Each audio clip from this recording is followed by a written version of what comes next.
جس میں ایسی کہانیاں ہیں جن پر آج کل ہالی ووڈ کی فلمیں بنتی ہے، جیسے الادین، علی بابا اور سمباد۔ اس وقت مسلمان دنیا کی سب سے بڑی طاقت تھے اور انہیں چیلنج کرنے والا کوئی نہیں تھا۔ جب اتہاس میں کوئی حکومت اتنی بڑی ہو جاتی ہے تو اس کا صرف ایک راستہ ہوتا ہے کہ وہ کمزور ہو جائے۔ اموی خلافت صرف عربوں کی تھی، لیکن عباسی خلافت میں ہر جگہ کے لوگ حکومت میں شامل تھے، جیسے فارسی، یونانی وغیرہ۔ ایک عباسی خلیفہ نے ترکوں کی ایک بہت مضبوط فوج بنائی جسے سلجوق فوج کہا جاتا ہے۔ یہ فوج اتنی طاقتور ہو گئی کہ اس نے عباسی خلافت کا پورا کنٹرول اپنے ہاتھ میں لے لیا۔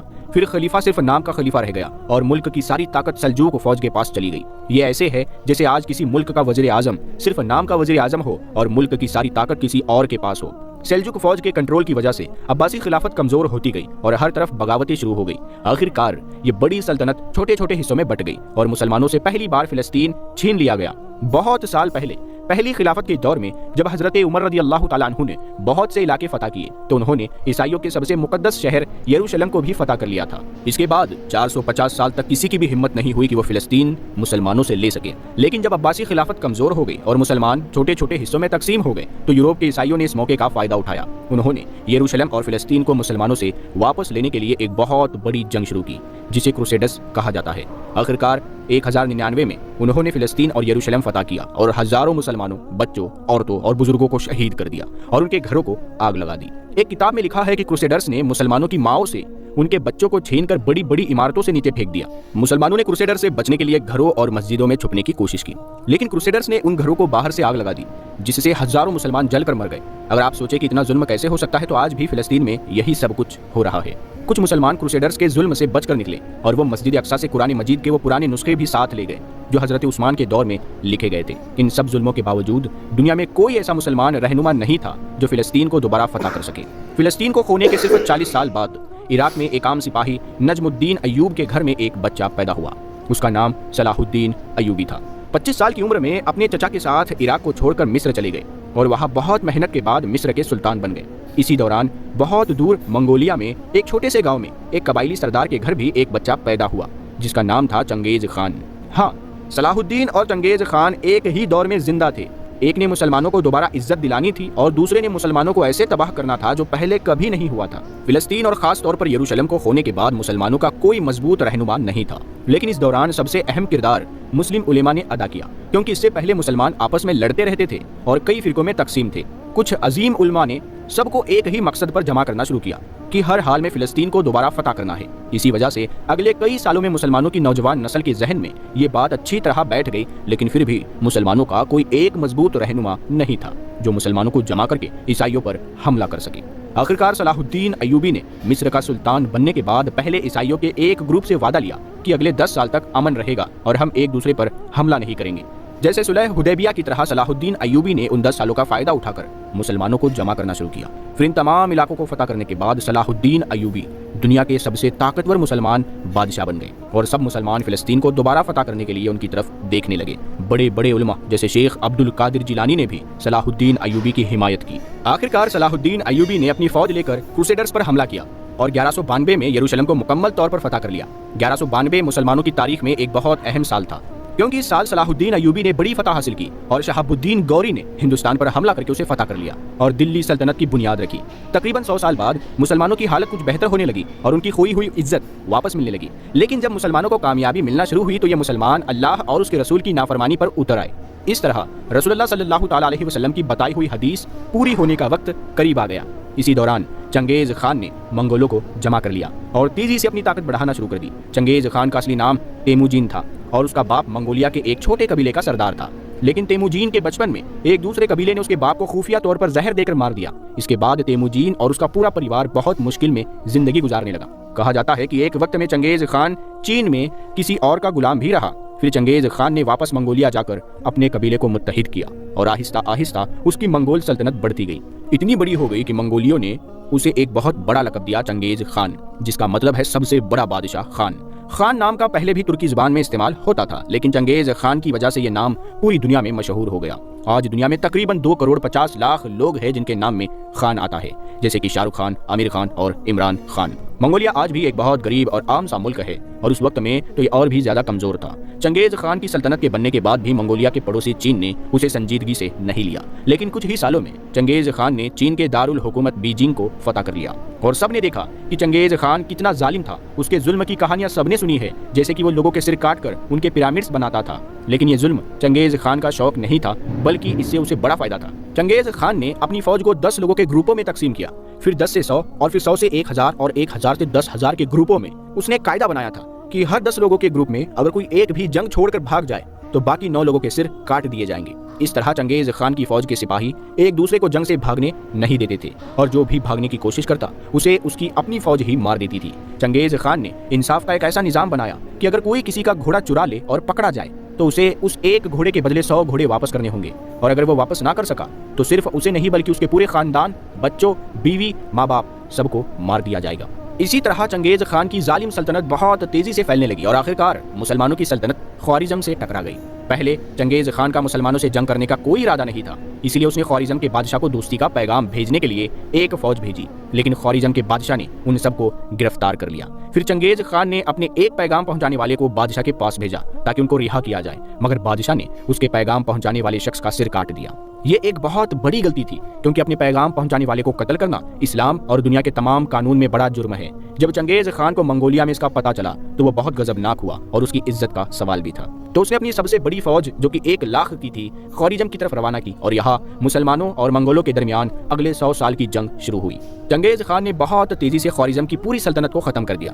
ہر شہر کو فتح کرنے کے بعد وہاں کی پوری آبادی کے سر کاٹ دیے اور پھر ان سروں کو پیرامڈز میں تبدیل کر دیا تاکہ دنیا کو معلوم ہو کہ چنگیز خان سے مقابلہ کرنا آسان نہیں ہے۔ چنگیز خان کے حملے سے پہلے خوارزم کی سلطنت، جس میں آج کے افغانستان، ازبیکستان اور تاجکستان شامل ہے، ان کی آبادی تقریباً 20 لاکھ تھی، لیکن چنگیز خان کے حملے کے بعد یہاں کی آبادی صرف 2 لاکھ رہ گئی، یعنی چنگیز خان نے 18 لاکھ مسلمانوں کو شہید کیا تھا۔ ان علاقوں کو فتح کرنے کے بعد چنگیز خان نے ایک دن تمام مسلمانوں کو ایک مسجد میں جمع کیا، پھر خود منبر پر چڑھ گیا اور کہا کہ میں تمہارے رب کی طرف سے تم پر عذاب بنا کر بھیجا گیا۔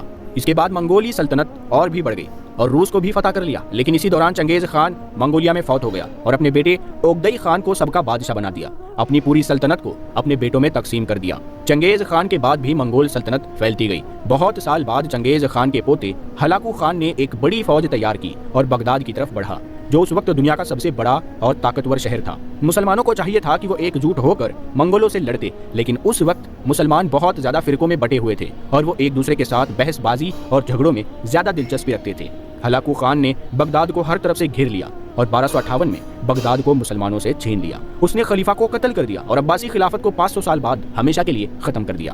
بغداد فتح کرنے کے بعد ہلاکو خان کی فوج نے اتنا خون بہایا کہ کہا جاتا ہے کہ دریائے فرات کا رنگ مسلمانوں کے خون کی وجہ سے کئی دنوں تک لال رہا اور بعد میں یہ رنگ کالا ہو گیا۔ ہلاکو خان نے بغداد کی ہاؤس آف وزڈم، جو دنیا کی سب سے بڑی لائبریری تھی، اس کی تمام کتابیں جلا دی اور دریا میں پھینک دی۔ اس کی وجہ سے دریائے فرات کا رنگ کئی مہینوں تک کالا رہا۔ یہ مسلمانوں کی تاریخ کا سب سے کٹھین وقت تھا۔ اب منگولوں کے سامنے صرف ایک اور سلطنت تھی، مملوک سلطنت۔ اگر منگول اس سلطنت کو بھی شکست دے دیتے تو مکہ اور مدینہ کا کنٹرول بھی منگولوں کے پاس چلا جاتا اور وہ کعبہ کو بھی گرا دیتے، لیکن ایسا ہوا نہیں۔ منگول بغداد فتح کر کے آگے بڑھے تو مصر کے مملوک سلطان نے اپنے جنرل بائبرس کے ساتھ منگولوں سے لڑنے کا فیصلہ کیا۔ لوگوں اور بڑے اسکالرز نے سلطان کو سمجھانے کی کوشش کی کہ منگولوں سے لڑنا ناممکن ہے، کیونکہ کچھ لوگوں نے کہا کہ منگول ہی یاجوج ماجوج ہے اور قیامت قریب ہے۔ پھر بھی سلطان اور جنرل بائبرس نے منگولوں کے خلاف ایک فوج تیار کرنا شروع کیا۔ اسی دوران منگولیا میں ہلاکو خان کا بھائی، جو پورے منگول سلطنت کا بادشاہ تھا، مارا گیا۔ اس کے بعد ہلاکو خان کو اپنی بڑی فوج لے کر وہاں سے واپس جانا پڑا اور یہاں ایک چھوٹی فوج چھوڑ دی۔ پھر فلسطین میں عین جالوت کے میدان میں منگولوں اور مسلمانوں کی فوجیں آمنے سامنے آئی۔ عین جالوت کا علاقہ فلسطین میں ہے اور اسے عین جالوت اس لیے کہا جاتا ہے کیونکہ یہودیوں کے مطابق یہی وہ جگہ ہے جہاں حضرت داؤد علیہ السلام نے ایک بہت بڑے جنگجو جالوت کو شکست دی تھی، اور آج ہزاروں سال بعد مسلمانوں نے بھی منگولوں کو عین جالوت میں شکست دی۔